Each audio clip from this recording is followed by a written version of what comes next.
શ્રદ્ધા, સંસ્કૃતિ, પર્યાવરણ રક્ષાનું પ્રતીક એટલે કે ગૌરી વ્રત। જય માતાજી મિત્રો, તમારું સ્વાગત છે પ્રાર્થના ચેનલમાં। આજે આપણે વાત કરશું ગૌરી વ્રત વિશે। આ વ્રત ક્યારે રહેવું, કેવી રીતે રહેવું તેની સંપૂર્ણ માહિતી આપણે જોશું આજના વિડીયોમાં। તો મિત્રો, આજનો વિડીયો શરૂ કરીએ તે પહેલાં જો તમે અમારી ચેનલને સબસ્ક્રાઈબ ના કરી હોય તો હમણાં જ કરી લો અને વિડીયોને લાઇક અને શેર કરવાનું ભૂલશો નહીં અને કમેન્ટમાં જય ગોરમાં જરૂરથી લખજો। ગોરમાને પાંચે આંગળીએ પૂજ્યા ને નાગલા ઓછા પડ્યા રે લોલ। અષાઢ મહિનો શરૂ થાય એટલે આ ગીત ચોક્કસપણે યાદ આવી જાય। ગુજરાતમાં બાળકીઓ ગૌરી વ્રત ખૂબ જ ઉત્સાહ અને શ્રદ્ધાથી કરે છે। અષાઢ મહિનાની 11રસથી શરૂ કરીને પૂનમ સુધી 5 દિવસ સુધી બાળકીઓ આ વ્રત કરે છે। ગોર એટલે કે જવારા વાવવા।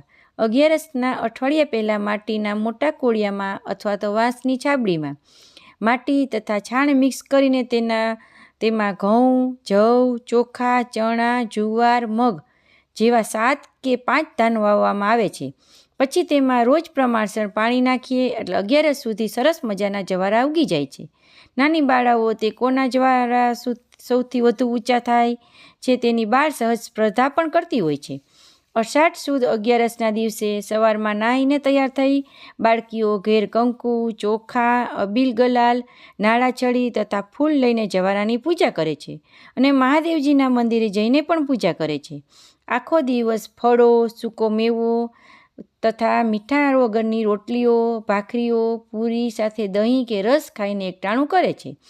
આમ 5 દિવસ પૂજા કર્યા બાદ પૂનમની રાત્રે જાગરણ કરે છે અને છઠ્ઠા દિવસે જવારાની પધરામણી દેવાય છે। આ રીતે બાળકીઓ 5 કે 7 વર્ષ સુધી આ વ્રત કરે છે। મિત્રો, આ 5 દિવસ દરમિયાન મીઠાવાળો ખોરાક નથી ખાવાનો હોતો। તેના લીધે ગોરીઓને અલુણા કે મોડાકાત વ્રત પણ કહેવાય છે। ગૌરી વ્રત પાર્વતીજીએ કર્યું હતું એટલે કહેવાય છે કે મનગમતો અને સંસ્કારી પતિ અને સમૃદ્ધિ મળે તે માટે બાળકીઓ ગૌરી વ્રત તથા જયા પાર્વતી વ્રત ખૂબ જ શ્રદ્ધાપૂર્વક કરે છે। તે ઉપરાંત ગોરમાને આ પૂજા પ્રકૃતિની રક્ષા માટે પણ કરવામાં આવે છે। ભારતીય સંસ્કૃતિના મોટાભાગના વ્રતો, ઉત્સવો પ્રકૃતિ સાથે જોડાયેલા છે। આ વ્રત પણ તેમાંનું એક છે।